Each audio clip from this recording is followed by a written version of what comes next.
will greatly increase the range and endurance of the Advanced Hawkeye. That is particularly important as the United States focuses more on the Asia-Pacific region, where the vast distances over the Pacific are increasingly forcing the Navy to look for a way to extend the reach of its carrier wings.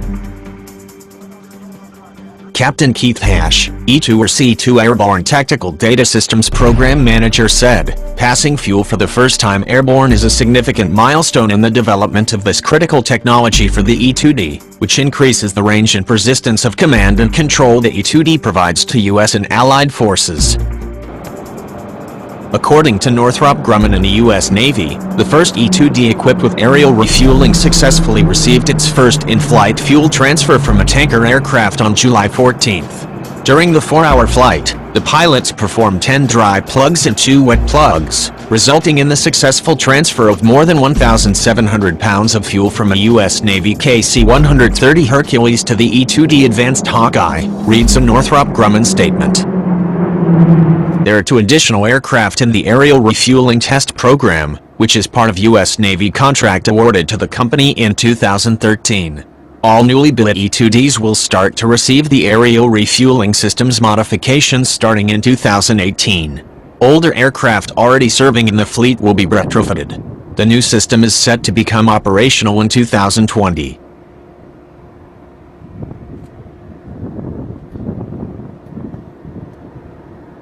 The E-2D's Lockheed Martin and AP-9 UHF band radar is the central feature of the Advanced Hawkeye. Both friend and foe alike have touted UHF radars as an effective countermeasure to stealth technology. One early public example of that is a paper prepared by Aaron Wester that appeared in the National Defense University's Joint Forces Quarterly Academic Journal in the 4th quarter issue of 2009. It is the physics of longer wavelength and resonance that enables VHF and UHF radar to detect stealth aircraft, Wester wrote in his article, titled Radar vs. Stealth.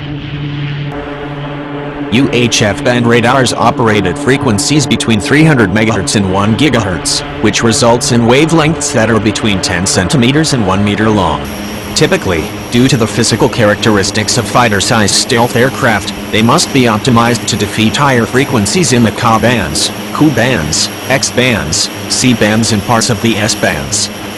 There is a resonance effect that occurs when a feature on an aircraft such as a tail fin tip is less than 8 times the size of a particular frequency wavelength.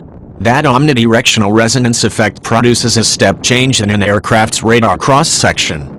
Effectively, what that means is that small stealth aircraft that do not have the size or weight allowances for 2 feet or more of radar-absorbent material coatings on every surface are forced to make trades as to which frequency bands they are optimized for. That would include aircraft like the Chengdu J-20, Shenyang J-31, Sukhoi Su-57 PAC-4 and, indeed, the United States-owned Lockheed Martin F-22 Raptor and Tri-Service F-35 Joint Strike Fighter. Only very large stealth aircraft without protruding empennage surfaces like the Northrop Grumman B-2 Spirit or the forthcoming long-range strike bomber can meet the requirement for geometrical optics regime scattering. Effectively, that means the E-2Ds and AP-9 radar can see stealth aircraft like the J-20 or J-31. Pentagon and industry officials concede that low-frequency radars operating in the VHF and UHF bands can detect and even track low observable aircraft. That's just physics. But conventional wisdom has always held that such systems cannot generate a weapons quality track or, in other words, are unable to guide a missile onto a target. Poor resolution in angle and range has historically prevented these radars from providing accurate targeting and fire control, Wester wrote. However, electronic scanning and new signal processing techniques have mitigated those shortcomings to an extent. And there are other techniques in development, such as linking multiple low-frequency radars via high-speed data links, which might enable those radars to generate weapons-quality tracks.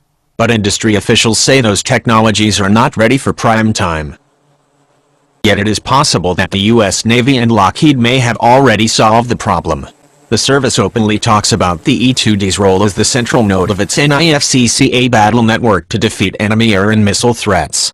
Under the NIFC-CA from the air, FTA, construct, the APY-9 radar would act as a sensor to cue Raytheon AIM-120 AMRAAM air-to-air missiles for Boeing F/A-18EF Super Hornets fighters via the Link 16 data link.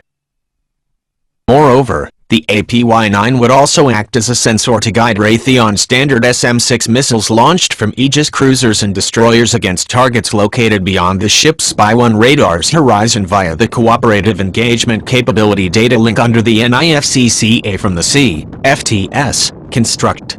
In fact, the Navy has demonstrated live-fire NIFC-CA missile shots using the E-2D's radar to guide SM-6 missiles against over-the-horizon shots, which by definition means the APY-9 is generating a weapons quality track.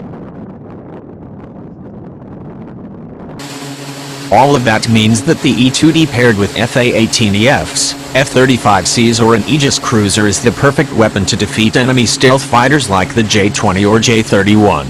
Thus extending the E-2D mission radius in time of station just helps the Advanced Hawkeye become an even more effective weapon.